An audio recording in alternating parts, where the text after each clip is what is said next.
انبیاء علیہ السلام کا وجود مسعود عالم انسانیت کے حق میں نعمت عظمیٰ ہوتا ہے۔ رشد و ہدایت کے سرچشمے انہی سے ہی پھوٹتے ہیں۔ اس لیے اس کائنات ہست و بود میں ان کی تشریف آوری مخلوق خدا پر اللہ کے احسانات میں سے ایک عظیم احسان ہے۔ ان کے یوم ولادت پر ان پر سلام بھیجنا نہ صرف سنت انبیاء ہے بلکہ خود اللہ تعالیٰ کی بھی سنت ہے۔ حضرت یحییٰ علیہ السلام کے یوم ولادت پر اللہ تعالیٰ نے قرآن حکیم میں ان پر سلام بھیجا ہے۔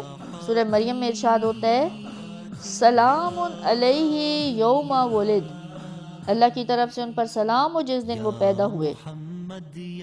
حضرت عیسیٰ علیہ السلام کے یوم ولادت پر خود ان کی اپنی زبان اقدس سے یہ کلمات کہلوائے گئے۔ سورہ مریم میں ہے والسلام علیہ یوم ولدت، اور اللہ کی طرف سے مجھ پر سلام ہو جس دن میں پیدا ہوا۔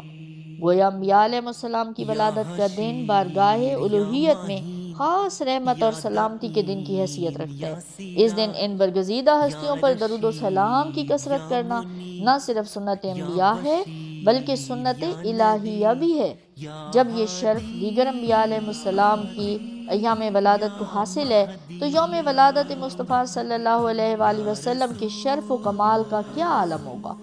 جس ہستی پر اللہ تعالیٰ ہر وقت درود و سلام بھیجتا ہے اور اہل ایمان کو تاکیداً آپ صلی اللہ علیہ وآلہ وسلم پر درود و سلام بھیجنے کا حکم دیتا ہے۔ غرض کہ جب عام دنوں میں یہ حکم اس طرح تاکیدی اور وجوبی نوعیت کا ہے تو خاص طور پر یوم میلاد میں یہ کس قدر اہمیت و فضیلت کا حامل ہوگا۔